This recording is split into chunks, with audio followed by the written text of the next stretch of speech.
அனைவருக்கும் வணக்கங்கள். நாணயங்கள் சேகரிப்பாளர்களுக்கு ஒரு நாணயமான பதிவு, ஒரு சின்ன குட்டி பதிவு. ஒரே ஒரு செட் காயின் மட்டும், கம்ப்ளீட் 1954. ஒரே ஒரு செட்டு தான் available. Very rare set, very ரிஸ்கான செட்டு, கொஞ்சம் ஹை வேல்யூ உள்ள செட்டு. 1950 விட இது கொஞ்சம் ரேட்டு அதிகம். இது ஒரு ₹1 காயின் 1954. இன்றைக்கி இதனுடைய ரேட் வந்து ₹7300. இப்போ ஒரு 10 நிமிஷத்துக்கு முந்தி ஒரு வலைத்தளத்தில் போட்டாங்க. அது வலைத்தளம்னு சொல்ல முடியாது, இன்னொரு யூடியூப் குரூப்பு. யூடியூப் கிடையாது, இன்னொரு வாட்ஸ்அப் குரூப்பு. காயின் நல்ல காயினாக இருந்துச்சு. உடனே புக் பண்ணேன். ₹7300 அதை போட்டிருக்காங்க. அதை காமிக்கவா? அந்த செல்லில் தான் பேசிக்கிட்டு இருக்கேன், காமிக்க முடியாது. ஆனால் இது நான் இப்போ காமிக்கிற காயினுமே யூஎன்சி கண்டிஷன், ஃபுல் கண்டிஷனான காயின், வெரி வெரி கண்டிஷன். இந்த பக்கம் பாருங்கள். இன்னும் ஒரு 1% கண்டிஷன் இருந்துச்சுன்னா 100% யூஎன்சி. இது very very rare. ₹1 very rare coin இதுதான்.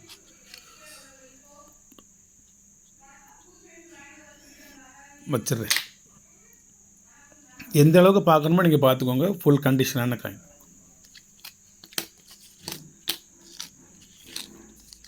ஒரு ₹1/2 காயின், கொல்கட்டா மின்ட்டு, 1 மின்ட்டு தான், இல்லை மும்பை மின்ட்டு கிடையாது. இதையும் காயின் கண்டிஷனை பார்த்துக்கோங்க. இதனுடைய என்ன ரேட் எவ்வளோ தெரியுமா? ₹600, ₹600. மொத்தம் இதுலேயும் 7 காயின். எப்படி 1950 7 காயின் வச்சோமோ அது மாதிரி 54 ஒரு 7 காயின். 1954 ₹1/4, ₹1/4. இந்த காயினோட கண்டிஷனையும் பார்த்துக்கோங்க. 1954 ₹1/4.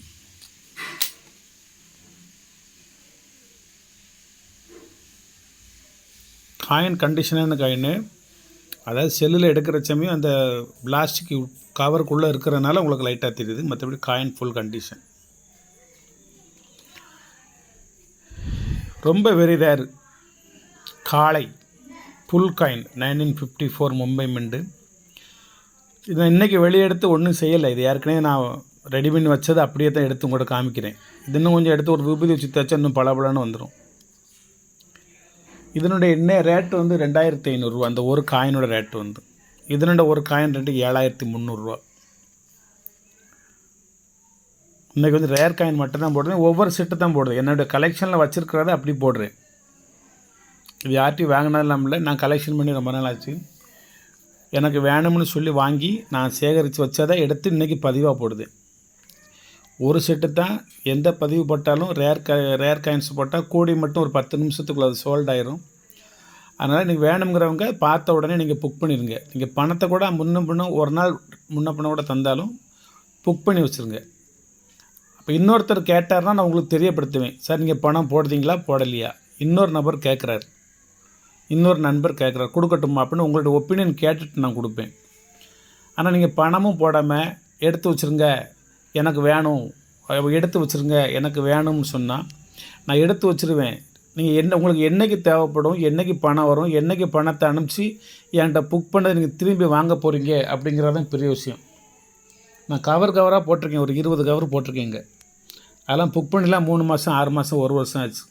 அதை அடுத்த ஆளுக்கும் விற்க விடாமல், இவங்களும் வாங்காமல், ஒரு ஆசையில், அது எல்லாருக்கும் ஏற்கக்கூடிய ஒரு இயற்கை தான். அது எனக்கு எடுத்து வைங்க சார் அப்படின்னு சொல்லிவிட்டு நான் பலமுறை ஞாபகப்படுத்தியும் பணமும் அனுப்பாமல் பொருளையும் வாங்காமல் நம்மளுடைய வியாபாரத்துக்கு அது பாதிப்பு ஏற்படுத்துது. ஒன்று, அதை சந்தோஷமாக கிடைக்கின்ற நண்பருக்கு கொடுக்க முடியல. இன்னொன்று, எனக்கு சேல் பண்ணி மணியை ரொட்டேட் பண்ண முடியல. 3வது, நீங்கள் வாங்காமல் இருக்கிறது எனக்கு ஒரு மன உளைச்சலை வரை ஏற்படுத்துது. அதனால் புக் பண்ணிங்க அப்படின்னா பணத்தை கொடுத்து புக் பண்ணவும். நான் எடுத்து வச்சுருக்கேன். உங்களுக்கு என்றைக்கு தேவையோ நீங்கள் வாங்கிக்கோங்க. 6 மாதம் கழிச்சு கூட வாங்கிக்கோங்க. தனியாகவே இருக்கும். அது கவர் புறம் முதல்ல எடுத்து வைக்காமல் விட்டு ஒரு 10-50 கவர் கிடக்கு. நீங்கள் வாங்கிக்கோங்க அதை. ஆனால் நீங்கள் பணம் கொடுக்காம எனக்கு இதை எடுத்து வச்சுருங்க புக் பண்ணுங்கன்னு சொன்னால் நான் எடுத்து வைக்க மாட்டேன், புக் பண்ண மாட்டேன். நான் அதை ஓப்பனாக சொல்லி நான் தான் சொல்லியிருக்கேனே சார், நான் தான் புக் பண்ண சொல்லியிருக்கேனே, நீங்கள் ஏன் எடுத்து வைக்கல, என் மேலே உங்களுக்கு நம்பிக்கை இல்லையா அப்படின்னா, நம்பிக்கை இல்லாமல் கிடையாது, நமக்கு வந்து ரொட்டேட் பண்ணணும், இங்கிட்டு வாங்கி அங்கிட்டு கொடுக்கணும். நான் முந்தா நாள் ஒரு நாளைக்கு முந்தி மட்டும் ஒரே நாளில் 30,000 ரூபாய்க்கு பர்ச்சேஸ் பண்ணியிருக்கேன். ஒரு எக்ஸிபிஷனை நான் பார்க்க போகிறோம்னு சொன்னால் 2 லட்ச ரூபா கொண்டு போவேன். நான் அப்படிலாம் பணம் நிறைய போட்டு தான் வாங்கி வச்சு தான் நான் உங்களுக்கு ஒவ்வொரு நாளும் ப்ரிப்பேர் பண்ணி அதனுடைய விவரங்களை பூரா சொல்லி rare coins, rare collection, rare year, rare mint இப்படிலாம் நான் உங்களுடைய சேகரிப்புக்கு மிகவும் உதவிகரமாக இருக்கக்கூடிய ஒரு நண்பனாக விளங்க வேண்டும் என்று ஒரு ஆசை. அதுக்கு வந்து நீங்கள் இடைஞ்சல் பண்ணக்கூடாது. எதுவாக இருந்தாலும் 5 ரூபா இருந்தாலும் சரி, 50,000 ரூபா இருந்தாலும் சரி, தேவைன்னா பணம் போட்டு புக் பண்ணுங்கள். நம்மளோட நட்பு என்றைக்கும் நல்ல முறையில் நீடிக்கும். நீங்கள் புக் பண்ணிங்கன்னா எல்லா நண்பரும் ஒரே மாதிரி கிடையாது. ஒருத்தர் வாங்கிடுறீங்க, ஒருத்தர் வாங்க மாட்டேங்கிறீங்க, ஒருத்தர் இந்த மாதம் கொஞ்சம் டைட்டாக இருக்குது சார், அடுத்த மாதம் வாங்கிக்கிறேன் அப்படிங்கிற. அப்போ அதை கையில் பணத்தை வைத்துக்கொண்டு அதை விரும்பி கேட்கின்ற நண்பர்களுக்கு என்னால் கொடுக்க முடியாமல் போகுது. நான் ஒரு சில பொருட்கள் நிறையா வச்சு வைப்பேன், ஒரு சில பொருட்கள் வந்து 1, 2 தான் நான் வாங்குவேன். ரேர் ஐட்டம்ஸ் மட்டும்தான் வாங்கி கொடுப்பேன். மற்றபடி நிறைய இருக்கிற பொருளாக இருந்துச்சுன்னா நான் உங்கள் செட்டை தனியாக எடுத்து வச்சுட்டு அடுத்த செட்டு ப்ரிப்பேர் பண்ணி கூட கொடுப்பேன். அப்படி ஒரு செட்டு ப்ரிப்பேர் பண்ணணும் அப்படின்னா குறைஞ்சது 1 வாரம் 2 வாரம் 30 நாள் அப்படி ஆகும். எடுத்த உடனே ஒவ்வொரு செட்டை ப்ரிப்பேர் பண்ண முடியாது. இன்றைக்கி வந்து ஒரு 5 ரூபா காயினு, ஒரு எவ்வளோ 48 காயினு, நான் அதை ப்ரிப்பேர் பண்ணணும்னா எனக்கு 3 மாதம் ஆகும். காயின் கிடக்கு, அதை எடுத்து அதை கிளியர் பண்ணி மின்ட்டு 10 இயர் 10 ஃபோல்ட்ரு போட்டு எழுதி வைக்கிறதுக்குள்ளே உங்களுக்கு போதும்னு ஆயிரும். அந்த காயினை நீங்கள் ஒருத்தர் பணம் கொடுத்து வாங்குறவரை நிப்பாட்டிட்டு நீங்கள் வந்து எனக்கு எடுத்து வைங்க புக் பண்ணுங்க அப்படின்னு சொல்லி நீங்களும் வாங்காம விட்டீங்க அப்படின்னா அது வந்து கொஞ்சம் சிரமத்துக்கு ஆளாகுது. அப்படி இல்லாமல் பார்த்துக்கோங்க நண்பர்களே. அடுத்து 54ல் 2 அணா வச்சுட்டேன்னா 54ல் 1 அணா காயின் கண்டிஷனை பார்த்துக்கோங்க. 1954ல் 1 அணா, இது இந்த புறம் கவர்மெண்ட் ஆஃப் இந்தியா. அதுக்கப்புறம் ஒரு ½ அணா காயின்ட கண்டிஷனை பார்த்துக்கோங்க.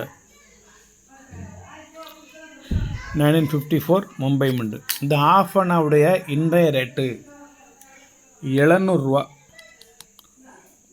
இந்த 1 அணாவுடைய இன்றைய ரேட்டு இந்த 1 அணாவுக்கு இவ்வளவு 1000 ரூபா. இது 2500 ரூபா. 2500, இது 1000 3500, இது 200 700 4200 ரூபாச்சு. இது 3க்கும் சேர்ந்து 4200 ரூபாச்சு. இந்த 3 மட்டும் நீங்கள் வாங்கணும்னா ஒரு 700 ருபீஸ் நீங்கள் குறைச்சிக்கிட்டு 3500 ரூபா கொடுக்கணும். இந்த 3 மட்டும் வாங்கணும்னா 1954ல் இந்த 3 மட்டும் வாங்கணும்னா நீங்கள் வந்து 4200 ரூபாய்க்கு 700 குறைச்சிக்கிட்டு நீங்கள் 3500 ரூபா கொடுக்க வேண்டியது வரும். சரி, மேலே உள்ளது நான் 3ஐயும் பார்ப்போம். இது 7300, 7000 போடுங்க, 7000. இந்த 54ல் ½ வந்து 600 ரூபா, 7600. இந்த கார் ரூபாய்க்கு வந்து ஒரு 200 ரூபா, 7800 ரூபா ஆகுது. இது 3ம் சேர்ந்து 7800 ரூபா. நீங்கள் எவ்வளோ தரலாம்? ஒரு 2400 ரூபாயை குறைச்சிக்கிட்டு ஒரு 5400 ரூபா கொடுக்கணும். 2400 ரூபா குறைச்சிக்கிட்டு 5400 ரூபா கொடுக்கணும். இந்த 3 வாங்கணும்னா இன்றைய விலைக்கு இது மட்டும் வாங்கணுமா இருந்தாலே 7300 ஆகும். இந்த 3 செட்டும் வாங்கணும்னா சேர்த்து வாங்கணும்னா நீங்கள் 5400 ரூபா கொடுத்தா போதும். இப்போ இதையும் விவரமாக சொல்லிட்டேன், ஒவ்வொன்றுக்கும் என்னென்ன ரேட்டுன்னு சொல்லிட்டேன், 3க்கும் சேர்த்து எவ்வளோ ரேட்டுன்னு சொல்லிட்டேன், அதை எவ்வளோ டிஸ்கவுண்ட் பண்ணணும் அப்படின்னு சொல்லிட்டேன். ஏன்னா இதில் வந்து ரேட்டில் காம்ப்ரமைஸ் பண்ண முடியல. இப்போ என்கிட்ட வந்து இப்போ ஏகப்பட்ட காயின் இருக்குது. இதில் வந்து இந்த ஒரு காயின் தவிர வேறு காயின் இல்லை. அதான் இன்னொரு காயின் வாங்கிடுவோமா அப்படி சொல்லிவிட்டு ஒருத்தர் போடவும் இன்றைக்கி நான் புக் பண்ணேன். அவர் 7300னாரு. சரி, நானே அதில் 7000 போட்டிருக்கேன். 3ஐயும் சேர்ந்தே நான் 5400 எவ்வளோ சொல்லியிருக்கேன். 3ஐயும் சேர்ந்துமே நான் 5400 கொடுக்க போகிறேன். அப்போ நான் 7300 வாங்கி என்ன விலைக்கு கொடுக்க முடியும்னு சொல்லுங்கள்? கொடுக்கவே முடியாது, வாங்கவே முடியாது. அதை வாங்க மாட்டேன். என்றைக்கு எந்த நண்பர் கொஞ்சம் குறைச்சி கொடுக்காரோ அன்றைக்கி அதை வாங்கி நம்ம சேல் பண்ணிக்கிடுவோம். இந்த நாணய விலை ரொம்ப அதிகம் நண்பர்களே. யாரிடம் இருந்தால் கொடுத்து விடாதீங்க. கொடுக்குறாங்க என்கிட்ட கொடுங்க. நீங்கள் மேக்ஸிமம் கொடுக்காதீங்க, உங்களோட சேகரிப்பில் வைங்க. இன்வெஸ்ட் பண்ணுறதா இருந்தாலும் இந்த 954 இன்வெஸ்ட் பண்ணு. 54, 50, 62, 1947 லாகூர் மிண்டு, 1986 ஹைதராபாத் மிண்டு, 1988 நொய்டா மிண்டு, இதை மட்டும் நீங்கள் இப்போ இன்வெஸ்ட் பண்ணுறாந்தா நீங்கள் முதலீடு போடுங்க. மற்றெல்லாம் நீங்கள் கலெக்டிங்க்கு வச்சுக்கோங்க. இன்வெஸ்ட் பண்ணுற அளவுக்கு இன்னும் அதுக்கு ஒர்த்து வரல. நான் இப்போ சொன்ன காயின்கள் மட்டும் நீங்கள் இன்வெஸ்ட் பண்ணுவீங்க. இப்போ ரேட்டு கடகடன்னு ஓடிக்கிட்டே இருக்குது.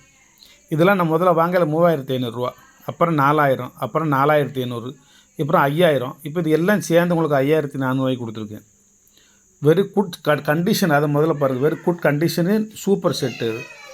இதனுடைய ரேட்டு 100 1954 ஹார்ஸ் காயின், ஃபுல் கண்டிஷனான காயின். இது உங்களுக்கு ஃப்ரீ. இதை ஃப்ரீன்னு சொன்ன உடனே இந்த 6 காயின் வேண்டாம், இதை அனுப்பிச்சி விடுங்க சார்னு சொல்கிறாதீங்க. இந்த 6ஐ வாங்கினா இது ஃப்ரீ. 6ஐயும் வாங்க வேண்டாம். இது 3 வாங்கினாலும் இது ஃப்ரீ தான். இது 3 வாங்கினாலும் இது ஃப்ரீ தான். டோட்டலாக ஒரு செட்டு வாங்கினாலும் இது ஃப்ரீ தான் உங்களுக்கு. வணக்கம், வாழ்த்துக்கள். சப்ஸ்கிரைப் பண்ணுங்கள், ஷேர் பண்ணுங்கள், லைக் பண்ணுங்கள், கமெண்ட் பண்ணுங்கள். ஒரு அட்டகாசமான, ஒரு அபூர்வமான, ஒரு அதிசயமான, வெரி ரிஸ்க்கான, வெரி ரேரான, வெரி இன்வெஸ்ட் பண்ணக்கூடிய அளவுக்கு வெரி ஒர்த்தான ஒரு கலெக்ஷன். வாழ்த்துக்கள்.